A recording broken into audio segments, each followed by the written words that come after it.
Baik kawan-kawan, kini ada teman kita dari Prodi LPDP.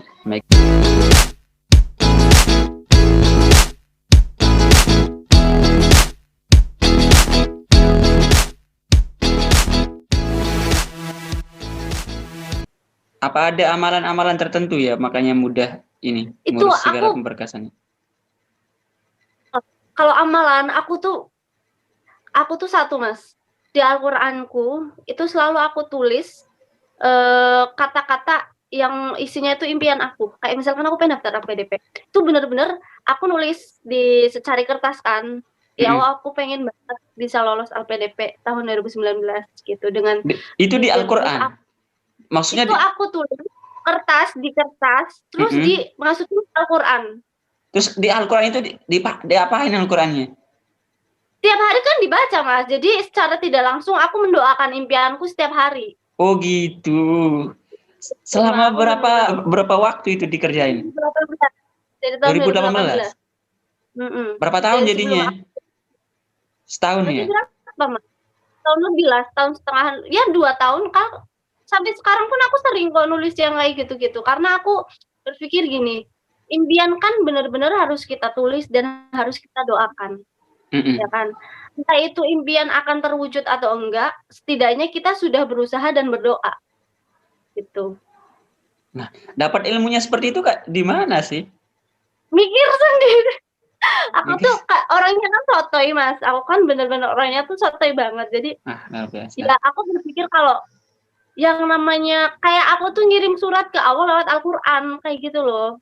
Kayak misalkan kita ngirim surat ke orang, itu kan akan respect kan, orang itu akan respect, apalagi di era sekarang kan jarang banget orang ngirim surat, palingan SMS segala macam. Dan itu aku berpikir Allah pun akan respect dengan mimpi-mimpi, dan itu berhasil. Wah, mantap. Terus gimana? Dalam tempo yang sesingkat-singkatnya sudah bisa melengkapi dan tiba-tiba pengumuman dan sangat yakin akan lulus. Ya itu Kak, aku yakin lulus karena aku udah berusaha memaksimalkan yang kayak misalkan proposal study segala macem.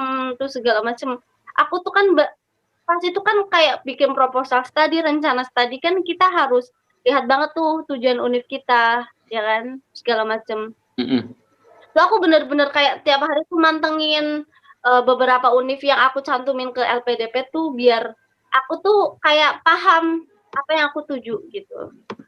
Terus kayak misalkan kontribusi dan lain sebagainya itu kan harus ditulis juga. Jadi aku bener-bener kayak ngerancang itu semua biar bener-bener tuh maksimal di situ. Di tulisan aku tuh bener-bener maksimal. Meskipun persiapanku tuh cenderung kayak kelihatannya tergesa-gesa, kayak misalkan TOEFL-nya mepet segala macem, terus juga submit-nya mepet banget. Cuma aku di situ juga berusaha memaksimalkan apa yang aku bisa. Oke. Akhirnya lolos di administrasi. Oke, setelah lulus administrasi kan SBK. SBK dong, pas itu. SBK itu pakai uang nggak seleksinya? Waktu 1 bulan tuh ya Mas. Iya, jarak 1 bulan. Pakai uang nggak? Nggak pakai, deket. Enggak. LPDP kan bener-bener pure nggak mungut biaya apapun. Terus yang dibahas di seleksi? Tapi ke tempat pakai uang. Ke tempat seleksinya yang pakai uang berarti ya? Ya, betul. Okay. Gimana Mas? Terus gimana itu seleksinya yang SBK? Diseleksi apa aja? Yang SBK itu kan yang TPA, ya kan? Ada TPA, kepribadian, terus say on the spot, ya kan? Say on the spot, ada 3 hal yang perlu kita pelajari. Dan itu modal nekat juga. Jadi, ikut seleksinya. Kalau itu pas itu sebenarnya aku belajar tapi nggak yang ngoyo-ngoyo banget, enggak. Cuma aku ikut beberapa grup persiapan ini Mas. Jadi dari awal aku seleksi administrasi, aku kan orangnya kepo, terus pengen nyari tahu lah intinya itu. Jadi aku sering buka Facebook pokoknya. Jadi kalau misalkan ada orang nge-share grup yang berkaitan sama LPDP, pasti aku klik biar aku bisa masuk ke situ. Sampai aku tuh punya grup tuh banyak banget pokoknya. Itu grup Dan apa? Grup itu grup aku WA, belajar grup Telegram. grup WA, grup WA. Namanya grupnya itu namanya teman LPDP. Oh alah. Jadi di situ tuh beberapa awarded kan yang udah lulus tahun-tahun sebelumnya, tahun 2018, tahun 2017 gitu. Dan mereka itu bener-bener kayak mau ngebimbing kita yang baru mau mulai ikut seleksi LPDP, dari mulai seleksi administrasi gitu. Terus? Terus pas SMK aku belajar di situ juga. Jadi di grup itu juga sering kayak ada tryout gitu loh, Mas. Simulasi ini loh soal-soal yang mungkin tahun-tahun sebelumnya itu keluar. Oh gitu. Gitu. Nah, Aku belajar banyak dari situ. dan akhirnya ikutin seleksinya bisa bisa ngikutin semua dan memang benar-benar keluar hasil yang diujikan itu. Enggak keluar semua sih, cuma kan paling kayak jenis soalnya mirip gitu loh, Mas. Tapi untuk soalnya emang enggak kan kayak gitu. Cuma yang paling aku takutin mah numerik sih sebenarnya. Sama aja. Numerik. Aku juga gitu. Terus berapa Biasa orang skornya? yang suka pas itu 195. Wah, tinggi bisa keluar negeri itu. Itu gara-gara itu aku sebenarnya ada miss sih, Mas, di soal. Missnya Bener-bener gimana? ada miss. Nih, jadi pas SBK itu kan kita tahu skor kan yang TPA doang, yang kayak kepribadian, essay kan kita nggak tahu nih. Iya, Kita iya. cuma tahu TPA. Nah, ada miss-nya itu di soal yang antonim sinonim. Missnya gimana? Nah, itu ada. Jadi di atas kan pasti ada penjenisan soal nih, tulisannya Oh sinonim. iya. Di soalnya misal satu, ya kan, satu misal tutup sama dengan apa, kan kayak gitu. Tapi pada saat aku dapat soal-soal kayak gitu, di atasnya itu sinonim, tapi di soalnya itu bentuknya silang, Mas. Otomatis kan itu jenis soal antonim toh. Karena itu lawan kata. Tapi di atasnya itu kayak barcode-nya tuh sinonim. Ya gimana aku nggak bingung, aku harus ngikutin mana kan kayak gitu. Apakah aku harus ngikutin tulisan yang di atas atau di jenis soalnya? Tuh. Terus Itu aku jawabnya gimana? terkecoh. Terus? Ya, aku jawabnya ada yang sinonim, ada yang antonim. Aku takutnya aku harus ngikutin petunjuk yang di atas. Tapi kadang aku juga bingung, mungkin yang benar yang di soalnya itu yang bikin aku nilainya jatuh. Sumpah bener-bener jatuh di situ. Dan akhirnya lulus. Iya. Kalau numerik malah yang paling aku takutin malah cuma salah 2 nomor. Yang numerik salah 2 nomor. Iya, padahal itu yang benar-benar aku takutin. Tapi malah skornya tinggi, aneh. Wah, luar biasa. Terus seleksi wawancara? Itu. Jadi pas seleksi wawancara. Sulit enggak seleksi wawancara menurut kalian?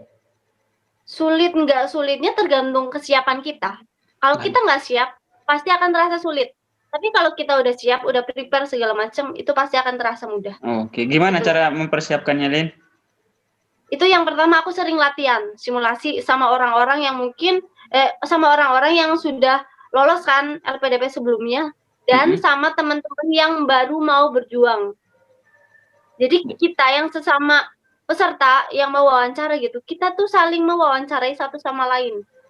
Gimana contohnya? Contohnya gini, kayak misalkan nih Mas, kayak misalkan mungkin kita udah pernah ketemu nih, kayak misalkan kayak gini. Kayak misalkan Mas berlaku sebagai pewawancara, nanti ngewawancarain aku, gitu kan. Tanya-tanya segala macam, Mas korek-korek lah kelemahan aku segala macam, itu kayak gitu. Begitupun nanti sebaliknya, aku yang bertindak sebagai pewawancara, Mas sebagai yang diwawancarain. Jadi kita akan lebih siap untuk ditanyain sama orang. Dan saat wawancara, enggak ada pertanyaan yang begitu sulit? Aku malahan pas wawancara itu kan berarti 2 kali ya Mas ya. Yang pertama itu kan yang kayak akademik gitu, yang kedua kan kalau yang pertama itu lebih ke kayak seolah-olah cerita aja gitu Mas, ngalir aja gitu. Dan itu aku waktunya nyampe mau 1 jam.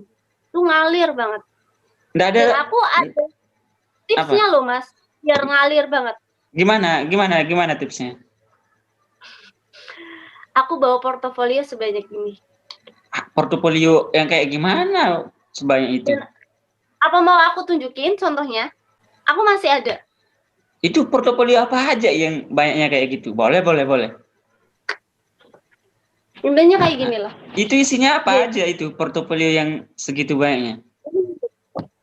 aku itu nyiapin stop map, di mana stop map itu isinya kayak prestasi-prestasi aku, terus kegiatan-kegiatan sosial, terus kayak misalkan kita buat tulisan nih Mas, kita dipublish di koran atau di platform apapun itu, aku masukin ke situ. Terus kayak misalkan aku ikut organisasi kemanusiaan nih, aku masukin juga di situ. Dan karya-karyaku juga aku masukin ke dalam satu di situ. Dan Jadi, itu tebalnya sampai segitu. Gimana? Nah itu tebalnya sampai segitu.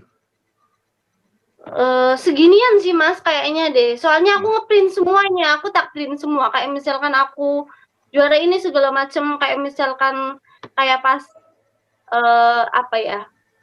Kayak launching buku gitu kan. Aku fotonya tak cantumin di situ juga. Jadi ketika kita ngomong aku pernah ini itu segala macam itu semuanya ada buktinya. Nggak ada pertanyaan yang bikin terpojok. Biasanya teman-teman yang banyak prestasinya justru malah dipojok-pojokin sama pewawancara.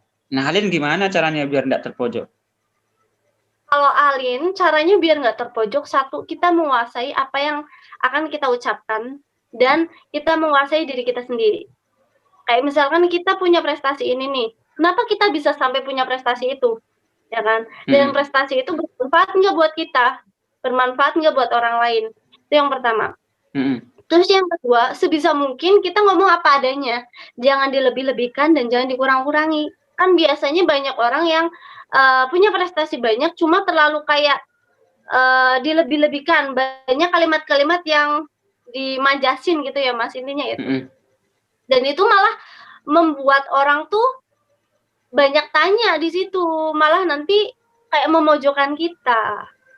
Jadi dulu Alin tuh apa adanya aja. Apa yang pernah Alin alami, ya Alin sampein. Jadi apa aja prestasinya selain yang saya sebutkan tadi itu? Yang pernah pernah terbit di mana aja, Lin? Terbit di koran. Kalau koran, kayak misal majalah. Koran, majalah. Itu tulisan apa aja yang pernah tulis di koran, majalah? Kalau koran itu opini. Ada opini tapi berbahasa Tegal. Berbahasa Tegal. Terus yang kayak majalah cerpen. Terus apa lagi ya? Ya gitu-gitu sih Mas, kayak misal blog. Oh gitu. Nah, gitu. Selain itu buku juga, katanya pernah ada buku juga. Pernah, buku itu antologi naskah lakon. Naskah lakon. Naskah drama. Selain itu apa juga? Gimana? Selain itu apa lagi, Lin? Selain itu, aku pernah main film. Film apa? Aku pernah main filmnya Wali Kota Tegal, dan di situ aku berperan sebagai kakaknya wali kota. Nah. Wah, gimana sih ceritanya kok bisa ngikut jadi seleksi pemain film? Soalnya aku itu kan join sastrawan Tegalan, Mas. Sastrawan Tegalan, kumpulan para sastrawan Tegalan. Padahal di situ aku merasa aku bukan sastrawan kan. Cuma ya udahlah, aku mau mencari ilmu. Bukan sastrawan tapi ngumpul sama sastrawan. Gimana ceritanya, Li? Iya. Karena mereka sering ngajak ngobrol Alin, terus kan beberapa naskahnya Alin kan juga udah pernah dipentasin nih. Terakhir dipentaskan itu pada saat Pekan Teater Nasional di Taman Ismail Marzuki, seperti namanya Mas, di Jakarta. Itu pernah. Jadi mereka banyak sharing, banyak kasih masukan ini itu segala macam. Jadinya itu karena saling belajarnya itu Alin dimasukin ke grup tersebut. Dan di situ Alin banyak banget belajar karena mereka itu orang-orang yang udah berpengalaman, terus usianya juga udah lumayan, udah bapak-bapak, ada yang kakek-kakek segala macam, cuma karyanya jangan ditanya lagi. Udah melanglang buan. Jadi selain harus punya prestasi, Berarti kalau kita mau berdaftar LPDP, kita harus punya banyak organisasi juga berarti ya? Sebenarnya gini sih, nggak usah terlalu banyak organisasi, nggak masalah. Yang penting, misal kita ikut 1-2 organisasi, yang penting organisasi tersebut tuh bermanfaat untuk diri kamu sendiri dan juga orang lain. Aku aja Oke. cuma ikut berapa sih, Mas? Kalau organisasi luar cuma 2. Apa aja? Sahabat Yatim Tegal, aku ikut Mhm, komunitas Sahabat Yatim Tegal mhm. yang ngurusin anak yatim, sama Sastrawan Tegalan. Sebenarnya ada 3, satunya ACT, Aksi Cepat Tanggap, cuma aku nggak terlalu aktif di situ. Dan itu yang ikut organisasi itu waktu diwawancara ditanyain juga tentang organisasinya? Ditanyain, bener-bener ditanyain. Tapi Ditanyain apa? Apa bunyi pertanyaannya?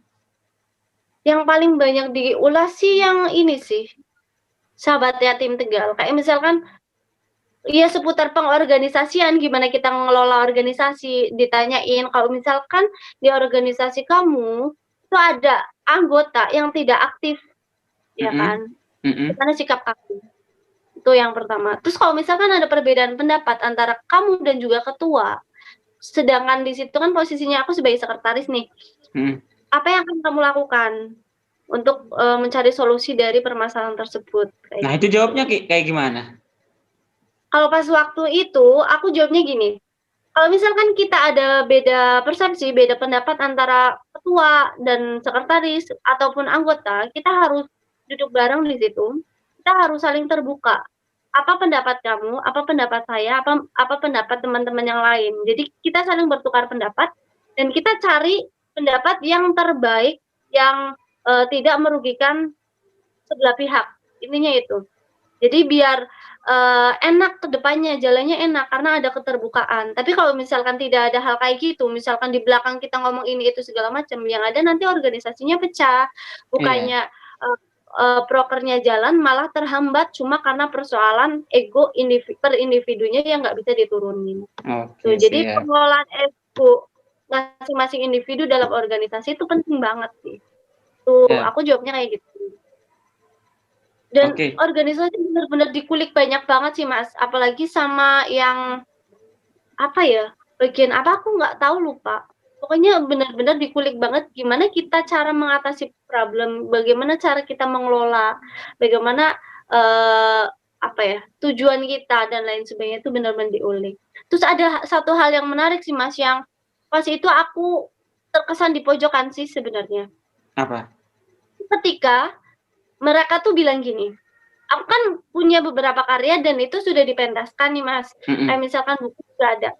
Mereka tuh nanya gini, "Kamu naskah-naskahnya itu kan dipentaskan nih sama kelompok teater, bahkan sampai ke nasional pas di Jakarta.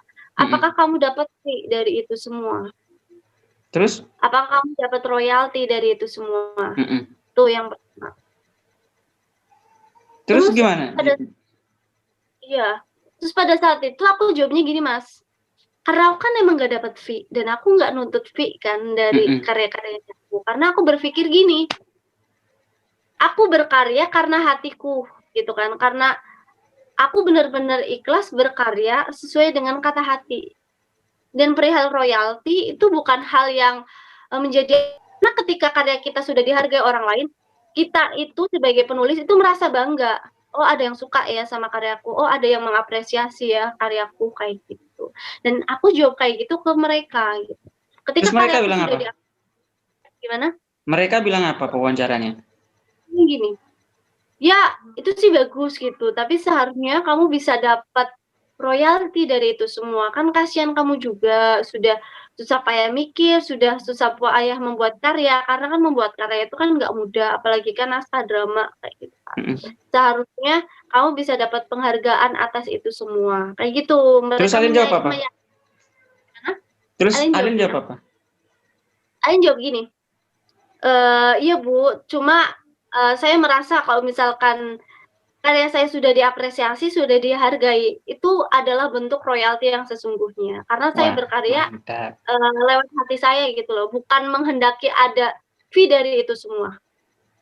Iya, Karena iya. itu bukan pekerjaan, tapi Mhm. kayak panggilan. hati karena emang aku ingin membuat sebuah karya sebagai bentuk apa ya, menulis keresahan lah, intinya itu. Aku jawab itu. Dan akhirnya gimana? Seleksi wawancara dirasa mudah dan lulus Mhm. akhirnya. Jadi Lulus bagi akhirnya.